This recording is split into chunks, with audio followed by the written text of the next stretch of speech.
Hello my dear student and my dear friend, मेरे इस YouTube channel में आप सभी लोगों का स्वागत है। पिछले वीडियो में मैंने आप लोगों को भ्रष्टाचार का अर्थ, परिभाषा, भ्रष्टाचार के कारण, भ्रष्टाचार के दुष्प्रभाव तथा भ्रष्टाचार को दूर करने हेतु सुझाव तथा भ्रष्टाचार के संबंध में गठित विभिन्न समितियों, आयोगों और अभिकरणों के बारे में अवगत कराया था। आज हम आते हैं यूनिट 8 से दल बदल की राजनीति। आज मैं यूनिट 8 शुरू करने जा रहा हूं, दल बदल की राजनीति, जिसमें दो टॉपिक हैं, दल बदल की राजनीति और राष्ट्रपति शासन की राजनीति। इस वीडियो में मैं आप लोगों को दल बदल की राजनीति के बारे में बताने जा रहा हूं कि दल बदल की राजनीति क्या होती है या दल बदल क्या होता है। जैसा कि हम देखते हैं कि हमारा जो भारतीय संविधान है, भारतीय संविधान में पहले दलों का कोई उल्लेख नहीं किया गया था, लेकिन दलों का उल्लेख जो किया जाता है 1985 के बाद किया जाता है। 1985 का जो दल बदल निरोधक अधिनियम पारित होता है, उस अधिनियम में दल को, राजनीतिक दलों को संवैधानिक मान्यता मिलती है। लेकिन ऐसा क्या कारण था कि जब हमारा संविधान बना तब दल बदल लागू नहीं हुआ, दल बदल कानून नहीं बन पाया। यह दल बदल कानून 1985 में ही क्यों बना? दल बदल कानून 1985 में ही क्यों आता है? इसके पीछे कई कारण हैं। उन कारणों से मैं अवगत कराऊंगा आप लोगों को कि दल बदल कानून की जरूरत क्यों होती है। जैसा कि भारतीय राजनीति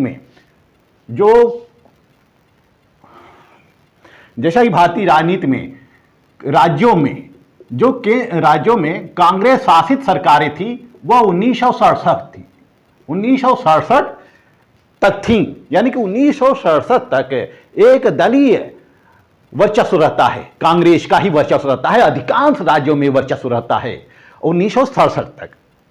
वही हम देखते हैं कि 1977 में कांग्रेस दो भागों में विभाजित हो जाती है। हालांकि 1967 में कांग्रेस का विभाजन तो होता है, कांग्रेस को छोड़कर लोग क्षेत्रीय दलों की स्थापना करने लगते हैं और 1977 में देखते हैं कि केंद्र की राजनीति में भूचाल आता है। 1977 में कांग्रेस सरकार चली जाती है और जनता पार्टी की सरकार स्थापित होती है। जनता पार्टी की सरकार बनती है मोरारजी देसाई के नेतृत्व में, मोरारजी देसाई के नेतृत्व में जनता पार्टी की और विभिन्न दलों की गठबंधन की सरकार होती है 1977 में। तो हम देखते हैं कि जब 1967 में राज्यों की राजनीति दुर्व्यवस्थित होने लगी थी, डगमगाने लगी थी, जो राज्यों की सरकार थी वह अधिकांशतः अल्पमत में आने लगी थी। अस्थायी सरकार की कल्पना कर पाना असंभव था, क्योंकि सारे जो दल थे, दल के जो नेता थे, वह अपना दल छोड़ के किसी दूसरे पार्टी में चले जाते थे। यानी कि दल बदली की राजनीति शुरू हो गई थी। कभी जो नेता होता था वह इस पार्टी में, कभी उस पार्टी में, कभी उस पार्टी में, कभी उस पार्टी में। तो इस तरह से सरकार को अस्थिरता उत्पन्न हो गई थी। जैसे जिस पार्टी को बहुमत मिलता था, कब कुछ विधायक उसके दल छोड़ के चले जाएं और उसकी सरकार गिर जाए, तो ऐसी स्थितियां उत्पन्न हो जाती थी। तो हमारे भारतीय राजनीति में ऐसी स्थितियां उत्पन्न हो गई थी। हम देखते हैं कि एक इसका उदाहरण सबसे अच्छा मिलता है कि 1967 में एक विधायक होता है हरियाणा का एक विधायक होता है गयालाल। हरियाणा का विधायक होता है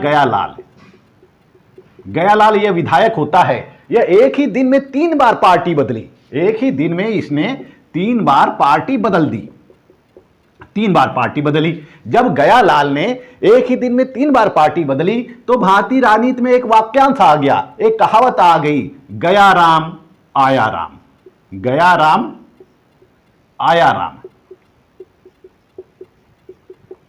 गया राम आया राम।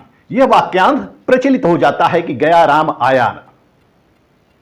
तो इस तरह से गयालाल ने एक ही दिन में 3 बार पार्टी बदल दी और भारतीय राजनीति में, राजनीतिक दलों में गया राम आया राम शब्द प्रचलित हो जाता है, वाक्यांश प्रचलित हो जाता है। फिर 1977 में देखते हैं कि कांग्रेस का विभाजन हो जाता है और नई पार्टी का गठन होता है। और जब मोरारजी देसाई 1977 में भारत के प्रधानमंत्री होते हैं तो यह अधिक दिनों तक नहीं रह पाते हैं। 1979 में मोरारजी देसाई के खेमे के 76 सांसद टूट जाते हैं और फिर चरण सिंह के खेमे में आ जाते हैं। चौधरी चरण सिंह के खेमे में आ जाते हैं, चरण सिंह के खेमे में आ जाते हैं। तो अब 1979 में मोरारजी देसाई की सरकार जो होती है यह गिर जाती है। अब किसकी सरकार बनती है? चरण सिंह की बनती है। तो हम देखते हैं कि भारतीय राजनीति में समय समय पर दल बदल के कारण अव्यवस्था उत्पन्न होती रही है, सरकारें गिरती रही हैं, अनिश्चितता का माहौल उत्पन्न होता रहा है। तो इस तरह से जो पार्टी के जो सदस्य हैं वो चुनाव तो जीतते थे, लेकिन चुनाव के पश्चात पार्टी छोड़ देते थे, या अधिक सदस्यों के द्वारा पार्टी छोड़ दिया जाता था, अधिकांश सदस्यों के द्वारा पार्टी छोड़ दिया जाता था और दूसरे पक्ष में चले जाते थे, यानी कि पक्ष त्याग कर देते थे। इस कानून को हम पक्ष त्याग कानून भी कहते हैं। तो इससे भारतीय राजनीति पर असर क्या होता था कि जनादेश खंडित हो जाता था, सरकार गिर जाती थी और विभिन्न कारणों से एक कानून की भारत सरकार को, यानी कि इस हमारे संविधान के अंतर्गत एक कानून की जरूरत होती है। वह कानून क्या होता है? दल बदल का कानून। वो दल बदल कानून, जिसको हम दल बदल कानून के नाम से जानते हैं या पक्ष त्याग कानून के नाम से जानते हैं। फिर 1985 में भारत के प्रधानमंत्री होते हैं राजीव गांधी, यानी कि 1984 में। 1979 में चौधरी चरण सिंह की सरकार बनती है, लेकिन 1980 में इनकी सरकार गिर जाती है। फिर से चुनाव होता है और कांग्रेस को बहुमत आता है। इंदिरा गांधी प्रधानमंत्री बनती है 1980 में, लेकिन 1984 में इंदिरा गांधी की हत्या हो जाती है। 1984 में इंदिरा गांधी की हत्या हो जाती है, तो फिर से चुनाव होता है। चुनाव में कांग्रेस के प्रति जनता की सिंपैथी होती है, सहानुभूति होती है और कांग्रेस को फिर बहुमत आ जाता है। 84 के चुनाव में फिर बहुमत आ जाता है। तो इस तरह से 85 में भारत के जो प्रधानमंत्री होते हैं राजीव गांधी ने देखा था, इस राजनीतिक अस्थिरता को देखा था, दल बदल के परिणामों को देखा था और इसका दंश भारतीय राजनीति में झेला जा रहा था, राजनीतिक व्यवस्था में झेला जा रहा था। तो इस दंश को दूर करने के लिए, इस बुराई को दूर करने के लिए, इस समस्या को दूर करने के लिए राजीव गांधी के द्वारा एक कानून लाया गया, जिसको हम कहते हैं दल बदल कानून, दल बदल निरोधी कानून या अधिनियम। एक अधिनियम लाया जाता है, अधिनियम, दल बदल निरोधी अधिनियम लाया जाता है राजीव गांधी के द्वारा। तो 1985 में भारतीय संविधान के अंतर्गत संशोधन किया जाता है, 52वां संवैधानिक संशोधन किया जाता है।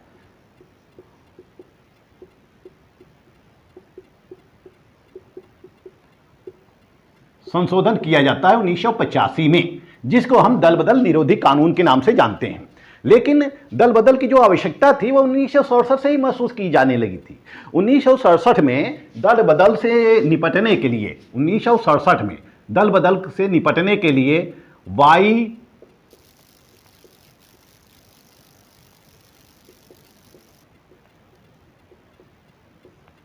चौहान,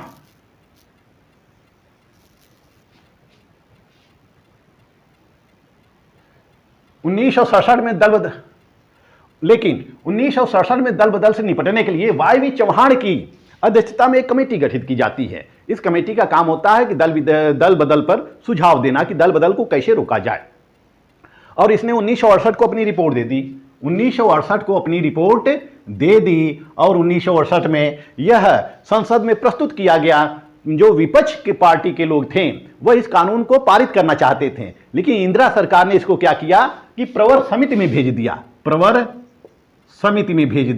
और जब प्रवर समिति में भेज दिया जाता है तो फिर प्रवर समिति में जब भेज दिया जाता है तो यह ठंडे बस्ते में चला जाता है, फिर इसकी बात नहीं होती है, यह ठंडे बस्ते में चला जाता है। तो इस तरह से 1968 में पहली बार यह दल बदल विरोधी कानून प्रस्तुत किया गया था। तो इस तरह से 1984 में कांग्रेस को बहुमत मिलता है और राजीव गांधी की सरकार बनती है। दल बदल निरोधी अधिनियम पारित किया जाता है, लोकसभा और राज्यसभा में पारित किया जाता है। जो लोकसभा ने इस कानून को, 92वां संवैधानिक संशोधन को लोकसभा के द्वारा 30 जनवरी को पारित कर दिया जाता है, 30 जनवरी 1985 को पारित कर दिया जाता है। राज्यसभा के द्वारा 31 जनवरी को पारित किया जाता है और राष्ट्रपति के द्वारा 15 फरवरी 1985 को इस विधेयक पर हस्ताक्षर हो जाता है और विधेयक कानून बन जाता है। फिर 18 मार्च को यह लागू कब होता है? लागू 18 मार्च 1985 को यह कानून लागू हो जाता है। 18 मार्च 1985 को यह कानून लागू हो जाता है। तो इस तरह से 92वां संवैधानिक संशोधन जो किया गया, उस संशोधन के उपरांत भारतीय संविधान में 10वीं अनुसूची जोड़ी गई। 10वीं अनुसूची जोड़ी गई। 10वीं अनुसूची जोड़ी गई। जो 11वीं अनुसूची जोड़ी गई है वह 73वें संवैधानिक संशोधन के अंतर्गत जोड़ी गई है। जो 12वीं यानी कि जो 11वीं जोड़ी गई है वह 73वें संवैधानिक संशोधन के अंतर्गत, 12वीं जो जोड़ी गई है वह 74वें संवैधानिक संशोधन के अंतर्गत जोड़ी गई है। तो इस तरह से भारत में एक कानून बना जिसको हम दल बदल विरोधी कानून कहते हैं। आइए देखते हैं इसके प्रमुख प्रावधान क्या हैं। 1985 में जो दल बदल विरोधी कानून बना उसके अंतर्गत संविधान के 4 अनुच्छेदों में परिवर्तन किया गया। अनुच्छेद 101, 102, 190 और 191। 101, 102, 190 और 191, इसमें क्या किया गया? संशोधन किया गया, परिवर्तन किया गया। अनुच्छेद 101, 102, 190, 191, 4 अनुच्छेदों में परिवर्तन किया गया। जो अनुच्छेद 101 है और 191 2 है, 101 और 191 2 है, यह 10वीं अनुसूची से संबंधित है। 10वीं अनुसूची से संबंधित है। इसके जो प्रमुख प्रावधान हैं वह है, पहला राजनीतिक दलों के सदस्यों के बारे में है।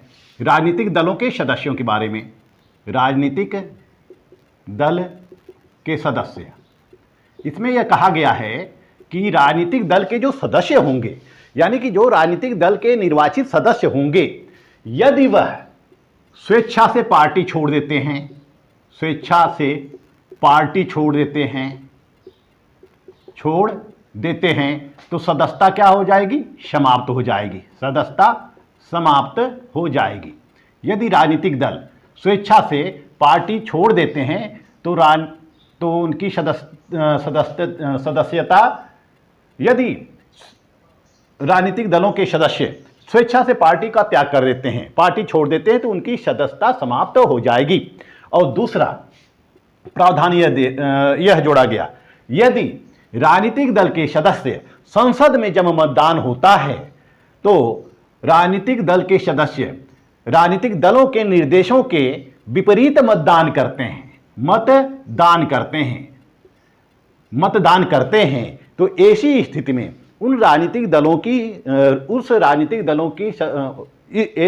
में उस व्यक्ति की सदस्यता समाप्त की जा सकती है। यानी कि यदि वह, हम देखते हैं कि संसद में जो वोटिंग होती है, जब विधेयक होता है या फिर राज्यसभा का वोट होता है, जब वोटिंग होती है तो यह दलों के सदस्य ही वोट डालते हैं। और व्हिप जो होते हैं, यानी कि उनको सचेतक के द्वारा, पार्टी के जो सचेतक होते हैं, सचेतक के द्वारा निर्देश दिया जाता है कि किसको वोट देना है या कब वोट देना है या किसको वोट देना है या नहीं देना है।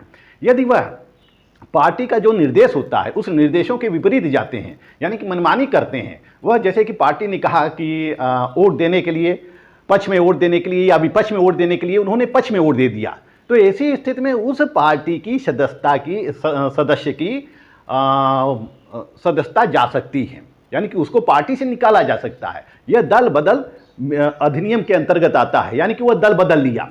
परंतु इसमें यह भी जोड़ा गया कि यदि पार्टी 15 दिनों के अंदर उसको माफ कर देती है, यानी कि पार्टी के निर्देशों के विपरीत वह मतदान करता है, और यदि वह 15 दिनों के अंतर्गत उसको माफ कर देती है, तब तो ठीक है, तब तो उसकी सदस्यता समाप्त नहीं होगी। लेकिन यदि माफ नहीं करती है तो उसकी भी सदस्यता समाप्त हो जाएगी। तो ये पहला प्रावधान जोड़ा गया राजनीतिक दलों के सदस्यों के संबंध में। दूसरा है निर्दलीय सदस्यों के संबंध में। निर्दलीय सदस्य, जो व्यक्ति निर्दलीय निर्वाचित हो जाता है, यदि वह निर्वाचित होने के उपरांत किसी भी दल की सदस्यता ग्रहण करता है तो उसकी सदस्यता जा सकती है, समाप्त हो सकती है। तीसरा है मनोनीत व्यक्तियों के संबंध में। मनोनीत, यदि कोई मनोनीत सदस्य निर्वाचित होने के पश्चात, यानी कि 6 माह पश्चात किसी पार्टी की सदस्यता ग्रहण कर लेता है, जो मनोनीत सदस्य होता है, जो मनोनीत सदस्य होते हैं वह 6 महीने के पश्चात दूसरी पार्टी की सदस्यता ग्रहण कर लेते हैं, यानी कि सदस्य बन जाते हैं, तो उसकी सदस्यता समाप्त की जा सकती है। तो ये 3 प्रावधान 1985 के अंतर्गत जोड़े गए हैं। आइए देखते हैं कि अयोग्यता से छूट, यानी कि जो दल बदल के दायरे में नहीं आता है, जो दल बदल के दायरे में नहीं आता है, दल बदल के दायरे से बाहर जो है, यानी कि इसको हम क्या कह सकते हैं, अपवाद। जो दल बदल के दायरे में नहीं आता है, ऐसे कृत्य, इसमें पहला कृत्य है जब कोई सदस्य जब कोई पार्टी 2/3 सदस्यों के साथ दूसरे पार्टी में विलय कर लेती है, सदस्यों के साथ विलय कर लेती है, दूसरे पार्टी में विलय कर लेती है, तो ऐसी स्थिति में उन सदस्यों की सदस्यता समाप्त नहीं की जा सकती है। 1985 के संशोधन के दल बदल विरोधी कानून 1985 के संशोधन के अंतर्गत यह जो था 1/3 था, यानी कि 1/3 सदस्य था। उसमें यह प्रावधान था कि 1/3 सदस्य, 1985 में यह कहा गया था कि 1/3 सदस्य यदि पार्टी छोड़ देते हैं तो उनकी सदस्यता समाप्त नहीं हो जाए, यानी कि पार्टी में विभाजन नहीं माना जाएगा। लेकिन इससे दुर्व्यवस्था उत्पन्न हो गई थी, आए दिन 1/3 सदस्य पार्टी छोड़ने लगे थे और इस तरह से पार्टियां विखंडित होने लगी थी, सरकारें गिरने लगी थी। तो फिर 91वां संवैधानिक संशोधन किया गया, 91वां संवैधानिक संशोधन किया गया 2003 में, और इसके तहत यह प्रावधान, इसको मैं अभी आगे बताऊंगा, इसके तहत यह प्रावधान किया गया कि 1/3 नहीं 2/3 सदस्यों के साथ विलय होगा, क्योंकि 1/3 सदस्य हमेशा एक घटनाएं होती रहती हैं, लेकिन 2/3 सदस्यों को जुटा पाना, पार्टी को छोड़ देना काफी कठिन कार्य हो। तो 2/3 सदस्यों के साथ विलय कर लेना यह दल बदल में नहीं माना जाएगा। दूसरा है पीठासीन अधिकारी के संबंध में है, पीठासीन अधिकारी के संबंध में है। इसमें यह कहा गया है कि जो पीठासीन अधिकारी है, जैसे लोकसभा का अध्यक्ष है या उपाध्यक्ष है या राज्यसभा का अध्यक्ष उपाध्यक्ष है या विधानसभा का अध्यक्ष है, यदि वह पार्टी छोड़ देता है तो वह दल बदल नहीं माना जाएगा, यानी कि पीठासीन अधिकारियों के मामले में यह लागू नहीं होगा। पीठासीन अधिकारी दल की सदस्यता को छोड़ सकते हैं और फिर ले सकते हैं। अब प्रश्न यह पैदा होता है कि ये जो दल बदल विरोधी कानून है, कौन निर्णय करता है कि कोई व्यक्ति या कोई सांसद दल बदल किया है या दल बदल कानून के अंतर्गत आता है? इसका निर्णय करने का जो अधिकार होता है, इसमें जो अधिकार दिया गया है 1985 52वां संवैधानिक संशोधन में, इसमें जो अधिकार दिया गया है 52वां संवैधानिक संशोधन 1985 में, यह निर्णय अध्यक्ष को दिया गया है, चाहे वह लोकसभा का हो चाहे विधानसभा का हो। अध्यक्ष निर्णय करता है और अध्यक्ष का निर्णय ही अंतिम होता है। अध्यक्ष का निर्णय अंतिम होता है, वही यह निर्णय करता है कि कौन सा सदस्य दल बदल किया है या दल बदल कानून के अंतर्गत आता है। यदि दल बदल कानून के अंतर्गत आता है तो अध्यक्ष उसकी सदस्यता को समाप्त कर सकता है, यह उसका अंतिम निर्णय था। परंतु की हो तो एक मामला आया कि हो तो होलोहन बनाम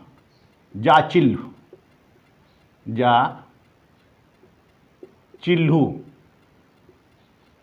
की हो तो होलोहन बनाम चिल्हू का एक मामला आया 1992 में एक मामला आता है कि हो तो होलोहन बनाम चिल्हू 1992 में एक मामला आता है। यह मामला कहाँ जाता है? सुप्रीम कोर्ट में चला जाता है और सुप्रीम कोर्ट निर्णय देती है कि जो अध्यक्ष के द्वारा दिया गया निर्णय होता है वह राजनीतिक भावनाओं से प्रेरित होता है, इसलिए उसके निर्णय को चुनौती दी जा सकती है और इसके निर्धारण के संबंध में जो निर्णय होगा वो न्यायिक समीक्षा के अंतर्गत आएगा, यानी कि अध्यक्ष का जो निर्णय होगा वह अंतिम नहीं होगा, उसको चुनौती दी जा सकती है। तो इस तरह से दल बदल विरोधी कानून 1985 के अंतर्गत ये सारे प्रावधान थे। आइए हम देखते हैं कि जो 91वां संवैधानिक संशोधन किया गया 2003 में, उसमें कौन कौन से प्रावधान जोड़े गए दल बदल के संबंध में। दल बदल कानून को और अधिक प्रभावी बनाने के लिए विभिन्न कमेटियों ने सुझाव दिया। विभिन्न कमेटियां, यानी कि 1985 में जब दल बदल निरोधी कानून बन जाता है तो उसको समय समय पर और प्रभावी बनाने की मांग होती है। इसके संबंध में विभिन्न कमेटियां गठित की जाती हैं। विभिन्न कमेटियों ने अपनी रिपोर्ट भी सौंपी थी, जैसे कि दिनेश गोस्वामी समिति, पहली समिति थी दिनेश गोस्वामी समिति 1990 में एक कमेटी ने अपनी रिपोर्ट दी थी। पहली कमेटी थी दिनेश गोस्वामी समिति 1990।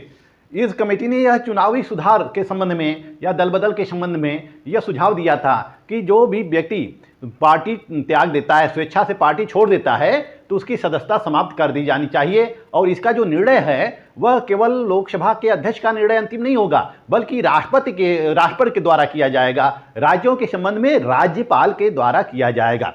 इसी तरह से विधि आयोग की रिपोर्ट, विधि आयोग गठित की गई थी। विधि आयोग की 170वीं रिपोर्ट में 1999 विधि आयोग ने 1999 के 170वीं रिपोर्ट सौंपी थी। उसमें भी उसने सुझाव दिया था दल बदल को प्रभावी बनाने के लिए, कुछ और उपबंध जोड़ने का सुझाव दिया था। फिर संविधान की कार्यप्रणाली संबंधी NCRWC यानी कि संविधान समीक्षा आयोग संविधान समीक्षा आयोग 2002 में कमेटी गठित की गई थी। संविधान समीक्षा आयोग, national constitution review working committee, यानी कि राष्ट्रीय संविधान समीक्षा कार्यप्रणाली समिति ने गठित की गई थी। इसने भी सुझाव दिया था, और इसने यह सुझाव दिया था कि मंत्रियों की संख्या अधिकतम 10% होनी चाहिए। हम देखते हैं कि जंबो समय समय पर भारतीय राजनीति में जंबो मंत्रिमंडल का गठन होता रहा है। जैसे 1998 में जब कल्याण सिंह की सरकार थी 1998 में, तो जंबो मंत्रिमंडल का गठन किया गया। मायावती और भाजपा का जब गठबंधन था तो मंत्रियों की संख्या बहुत अधिक पहुंच गई थी। तो मंत्रियों की संख्या को सीमित करने के लिए ये NCRWC ने यह सुझाव दिया था कि मंत्रियों की संख्या अधिकतम कितनी होनी चाहिए, 10% होनी चाहिए। इसी तरह से हलीम समिति का भी गठन किया गया था। हलीम समिति, दल बदल के संबंध में हलीम समिति का गठन किया गया था 1998 में। इसी तरह से 1998 में हलीम समिति का भी गठन किया गया था चुनाव के संबंध में, दल बदल के संबंध में। तो इस तरह से विभिन्न कमेटियों ने धीरे धीरे अपना सुझाव दिया। सुझाव ये देते रहे, सरकार इस सुझाव को ऐसे पे करती रही, और अंततः 2003 में 91वां संवैधानिक संशोधन होता है, जिसके अंतर्गत कुछ नए प्रावधान जोड़े जाते हैं। जो 91वां संवैधानिक संशोधन होता है 2003 में, उसमें कुछ प्रावधान जोड़े गए थे। प्रमुख प्रावधान उसमें क्या जोड़े गए थे? प्रमुख प्रावधान इस संवैधानिक संशोधन के अंतर्गत अनुच्छेद 75 में एक नया उपबंध जोड़ा गया। अनुच्छेद 75 में एक नया उपबंध जोड़ा गया, अनुच्छेद 75(1). इसमें यह कहा गया कि मंत्रियों की अधिकतम संख्या मैक्सिमम सदस्यों के कुल संख्या के 15% हो सकती है। यानी कि लोकसभा की जितनी सदस्य संख्या है, लोकसभा की सदस्य संख्या कितनी है? 543 है। तो मंत्रियों की संख्या कितनी हो सकती है? मैक्सिमम 15% हो सकती है। और दूसरा प्रावधान इसमें यह जोड़ा गया, दूसरा प्रावधान यह अनुच्छेद 75 में नहीं, अलग से जोड़ा गया कि जो सदस्य दल परिवर्तन के आधार पर अयोग्य घोषित कर दिए गए हैं उनको मंत्री पद नहीं दिया जाएगा। यानी कि अयोग्य सदस्य को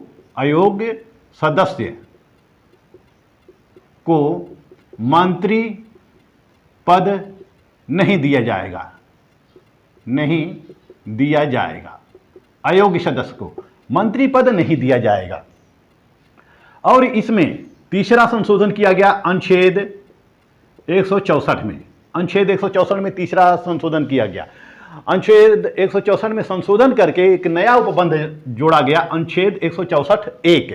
इसके अंतर्गत यह कहा गया कि विधानमंडल में भी जिस तरह से लोकसभा में मंत्रियों की संख्या, यानी कि केंद्रीय सरकार में मंत्रियों की संख्या 15% से अधिक नहीं हो सकती, इसी तरह से अनुच्छेद 164(1) के अनुसार मंत्रियों की अधिकतम संख्या 15% से अधिक नहीं हो सकती। यानी मुख्यमंत्री सहित मंत्री परिषद की अधिकतम संख्या 15% से अधिक नहीं हो सकती। लेकिन किसी राज्य में 12 से कम नहीं हो सकती, 12 से कम नहीं हो सकती। यानी कि 12 से कम का गठन नहीं किया जाएगा, 12 से कम मंत्रियों का गठन नहीं किया जाएगा। जिन राज्यों में छोटी जनसंख्या है या कम पद हैं, जैसे कुछ राज्यों में 70 हैं, कुछ राज्यों में 100-150 हैं, इस तरह से जिन राज्यों की विधानसभा की सदस्य संख्या कम है, अगर मंत्रिपरिषद का गठन किया जाएगा तो कम से कम 12 तो किए जाने ही चाहिए, 12 से कम नहीं किए जाने चाहिए। इसके अलावा अनुच्छेद 361 ख में 361 में एक ख में एक नया उपबंध जोड़ा गया। इसमें यह कहा गया अनुच्छेद 361 ख में कि अयोग्य सदस्य, यानी कि जिनको दल बदल के आधार पर अयोग्य साबित किया गया है, उसको कोई भी लाभ का राजनीतिक पद नहीं दिया जाएगा। यानी कि अयोग्य सदस्य, जो भी व्यक्ति दल छोड़कर आ जाता है उसको अयोग्य घोषित कर दिया जाता है, दूसरी पार्टी में शामिल हो जाता है, तो उस व्यक्ति को कोई भी लाभ का पद नहीं दिया जाएगा, राजनीतिक लाभ का पद नहीं दिया जाएगा। यह लाभ का पद क्या होता है? जैसे कि वह वेतन प्राप्त करता है, भत्ते प्राप्त करता है किसी संस्था से, किसी विभाग से, तो उसको ऐसा पद नहीं दिया जाएगा। चौथा इसमें जोड़ा गया, पांचवा, 1 2 3 4 पांचवा इसमें यह जोड़ा गया कि कोई भी दल जब दूसरे दलों में विलय करता है तो ऐसा निर्णय 2/3 सदस्यों के द्वारा लिया जाएगा। ऐसा निर्णय किसके द्वारा लिया जाएगा?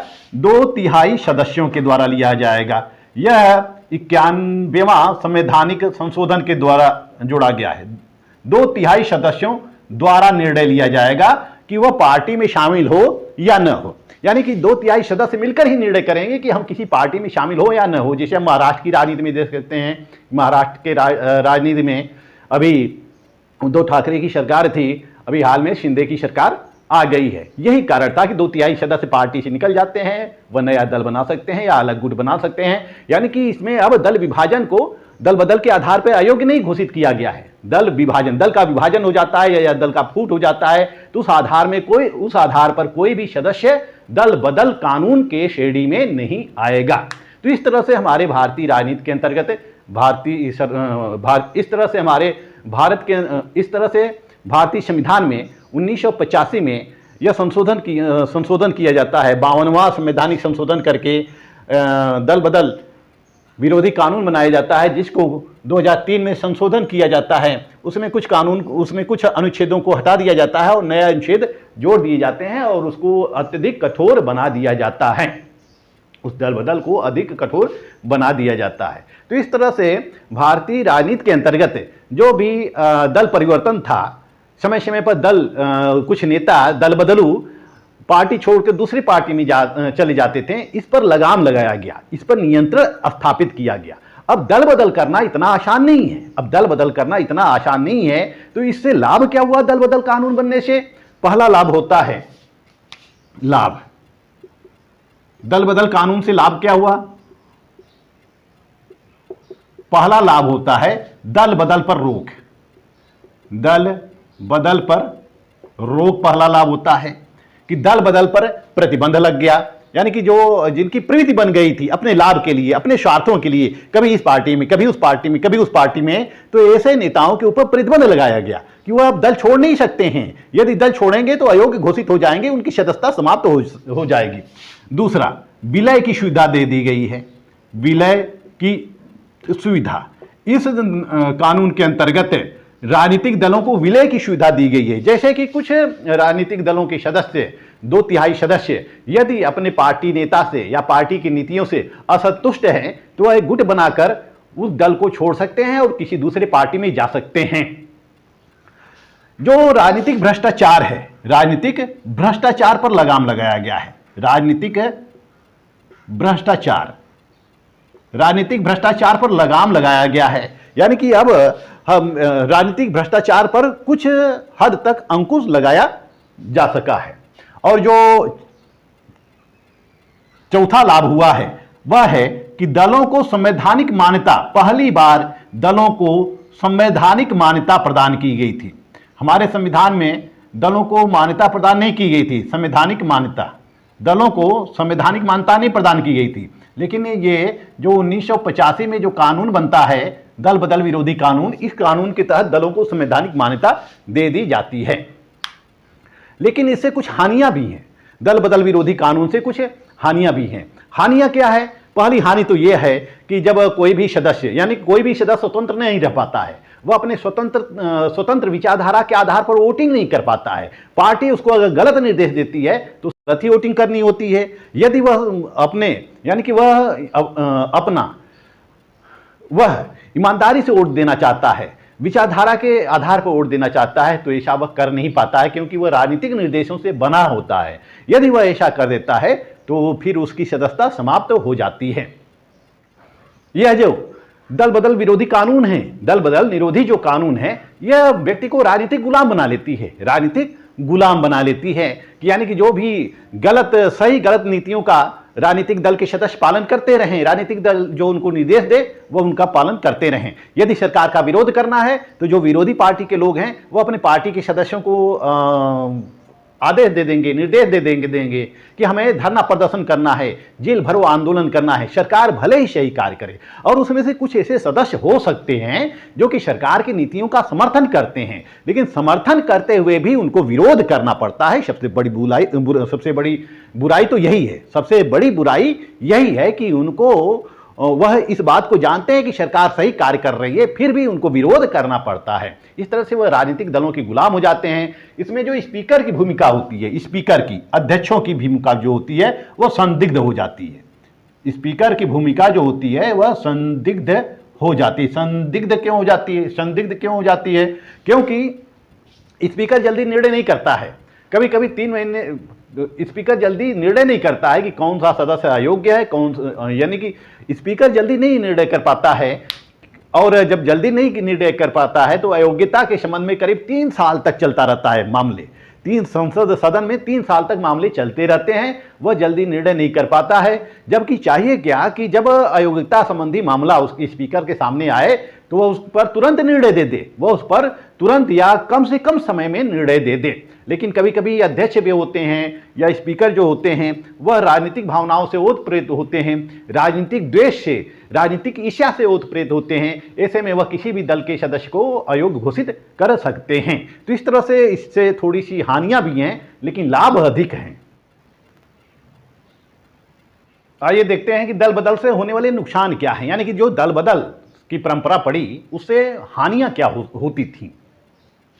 चुनावी जनादेश का नुकसान, जो चुनाव में जनता जनादेश देती थी, या जो चुनाव में जनता जनादेश देती थी, उस जनादेश का नुकसान होता था। यानी कि विभिन्न पार्टियां होती हैं, भाजपा, कांग्रेस, सपा, बसपा, विभिन्न पार्टियां होती हैं। तो कुछ जो मतदाता है वह सपा को पसंद करती है, कुछ बसपा को, कुछ भाजपा को, कुछ कांग्रेस को पसंद करती है।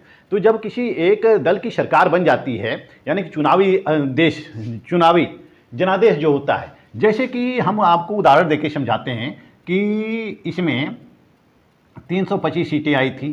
325 सीटें आई थी, किसको आई थी? बीजेपी को आई थी। कब आई थी? 2017 के चुनाव में। 2017 के चुनाव में 325 सीटें बीजेपी की आई थी। यानी कि जो चुनावी जनादेश था वह किसके पक्ष में होता है? भाजपा के पक्ष में होता है, भाजपा के पक्ष में होता है। हालांकि इसमें पूर्ण बहुमत थी। सपोज दैट अगर इसमें से कुछ विधायक निकल जाते हैं, यानी कि हमें बहुमत कितना चाहिए? 202 बहुमत चाहिए, 202 बहुमत चाहिए, और इसमें से 125 विधायक निकल जाते हैं, इस पार्टी से 125 विधायक निकल जाते हैं। तो इससे किसका नुकसान होता है? जनता का नुकसान होता है, क्योंकि जनता ने किसकी सरकार चुनी थी? बीजेपी की चुनी थी। ऐसे में 125 विधायक जो होते हैं निकल कर वह दूसरे पार्टी में शामिल हो जाते हैं, तो वह अब जनता के साथ अन्याय करते हैं, वह अपने व्यक्तिगत स्वार्थों के लिए, लाभ के लिए, लालच के लिए निकल कर किसी दूसरे पार्टी में शामिल हो जाते हैं। जैसा ऐसा वाकया देखने में आता है 2003 में, यानी कि 2002 में जो चुनाव हुआ था, उस चुनाव में सरकार बनी थी बीएसपी की सरकार बनी थी 2002 के चुनाव में। लेकिन 2003 में जो होता है, बीएसपी से 60 सांसद निकल आते हैं, 60 सांसद निकल आते हैं, और निकल कर कहाँ चले जाते हैं? सपा में चले जाते हैं। यानी कि जो चुनावी जनादेश था, जो जनता का समर्थन था उस समय अधिकांशतः बीएसपी के पक्ष में होता है। लेकिन जब बीएसपी के 60 सांसद निकलकर सपा में शामिल हो जाते हैं तो मुलायम सिंह यादव की सरकार बनती है। मुलायम सिंह यादव की सरकार बनती है 2003 में, और 2003 से 2007 तक मुलायम सिंह यादव उत्तर प्रदेश के मुख्यमंत्री होते हैं। तो इससे चुनावी जनादेश का नुकसान होता है, जनता के साथ अन्याय किया जाता है और जनता की भावनाओं पर कुठाराघात किया जाता है। अस्थायी सरकार, इस दल बदल से अस्थायी सरकार की प्रवृत्ति को बढ़ावा मिलता है, क्योंकि सरकारें अस्थायी नहीं रह पाती हैं। जिस पार्टी को बहुमत मिलता है उस पार्टी की यदि सरकार बनती है तो जब दल बदल कानून अगर नहीं रहता है, यानी कि उस पार्टी की जब सरकार बनती है तो सरकारें अस्थायी होती हैं, अनिश्चित होती हैं, क्योंकि कुछ जगह यह हमेशा शंका उत्पन्न होती है कि कब कोई आए, कब सदस्य पार्टी से बाहर चले जाएं या पार्टी का त्याग कर दें, हम अल्पमत में न आ जाएं। तो ऐसी प्रवृत्ति से अस्थायी सरकार को बढ़ावा मिलता है। कार्यशैली पर प्रभाव, क्योंकि जब दल बदल की कार्यशैली होता है तो कार्यशैली पर प्रभाव होता है। सरकारें अस्थायी नहीं हो पाती हैं, कोई कार्य नहीं हो पाता है, जन कल्याण के कार्य नहीं हो पाते हैं, लोक कल्याणकारी कार्य संबंधी कार्य नहीं हो पाते हैं, जो विभिन्न योजनाएं होती हैं उसको उचित प्रकार से संचालित नहीं किया जा सकता है। तो इस तरह से सरकार के समान कामकाज पर प्रभाव पड़ता है। हॉर्स ट्रेडिंग की समस्या, यानी हॉर्स ट्रेडिंग, हॉर्स का मतलब होता है घोड़ा, ट्रेडिंग का मतलब होता है व्यापार, यानी कि राजनीति में एक नया शब्द आया हॉर्स ट्रेडिंग। इसका मतलब होता है खरीद फरोख्त, खरीद फरोख्त, खरीद फरोख्त, यानी कि हॉर्स ट्रेडिंग की समस्या शुरू हो जाती है। यानी कि हॉर्स ट्रेडिंग की समस्या शुरू हो गई है। भारतीय राजनीति के अंतर्गत नेताओं को खरीदा जाने लगा है, अपने पार्टी मिलाने के लिए नेताओं को खरीदा जाने लगा है। तो इस तरह से नेताओं को अधिक से अधिक चुनाव के समय हम देखते हैं कि जो निर्दलीय होते हैं या अन्य पार्टी के लोग होते हैं उनको खरीदने का प्रयास किया जाता है, विभिन्न पार्टियों के द्वारा उनको खरीदने की प्रयास किया जाता है और खरीद कर उनको अपने पक्ष में लाया जाता है ताकि उनको बहुमत मिल सके। तो इस तरह से इस दल बदल से हॉर्स ट्रेडिंग की समस्या उत्पन्न होती है।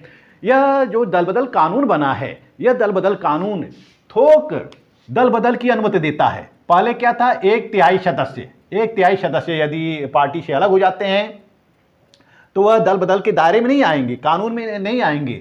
अब क्या है, अब जो है 2/3 सदस्य, यानी कि 2/3 सदस्य यदि पार्टी छोड़ देते हैं तो वह दल बदल कानून में नहीं आएंगे। लेकिन ये जो 2/3 सदस्य पार्टी छोड़ेंगे तो यह भी शासन व्यवस्था के साथ, जनता के साथ अन्याय करते हैं, उनकी भावनाओं के साथ खिलवाड़ करते हैं, जनादेश के साथ खिलवाड़ करते हैं। तो इस तरह से यह कानून जो है दल बदल की अनुमति तो देता है, लेकिन थोक दल बदल की अनुमति देता है, फुटकर दल बदल की अनुमति नहीं देता। अब एक व्यक्ति दल नहीं छोड़ सकता है, एक व्यक्ति यदि दल छोड़ेगा तो उसकी सदस्यता समाप्त हो जाएगी।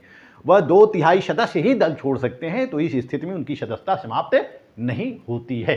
तो इस तरह से हम देखते हैं कि 1985 में दल बदल विरोधी कानून लाया गया और फिर 2003 में इसमें संशोधन किया गया, 91वां संवैधानिक संशोधन। यह क्वेश्चन कंपटीशन में आता है कि मंत्रियों की अधिकतम संख्या किस अधिनियम के तहत 15% की गई है। यह कई बार रिपीटेड क्वेश्चन है, कई बार क्वेश्चन ये आ चुका है। 91वां संवैधानिक संशोधन, 91वां संवैधानिक संशोधन के अंतर्गत मंत्रियों की संख्या कितनी की गई, 15% की गई। यह भी आ सकता है एग्जाम में कि 52वां संवैधानिक संशोधन किससे संबंधित है, तो यह भी किससे, दल बदल विरोधी अधिनियम से संबंधित है। 10वीं अनुसूची में कौन सा विषय है, दल बदल विरोधी कानून है, इत्यादि जैसे क्वेश्चन आ सकते हैं। इस वीडियो में मैंने आप लोगों को दल बदल विरोधी कानून बताया, दल बदल की राजनीति बताई कि दल बदल से समस्या कैसे उत्पन्न होती है, दल बदल को कैसे नियंत्रण किया गया कानून बनाकर। मैं नेक्स्ट वीडियो में आपको राष्ट्रपति शासन की राजनीति बताऊंगा। मेरा वीडियो आपको अच्छा लगे तो मेरे चैनल को लाइक, सब्सक्राइब और शेयर जरूर करते रहिएगा। कमेंट बॉक्स में जाकर कमेंट भी करते रहिएगा। मिलते हैं अगले वीडियो में, तब तक के लिए धन्यवाद।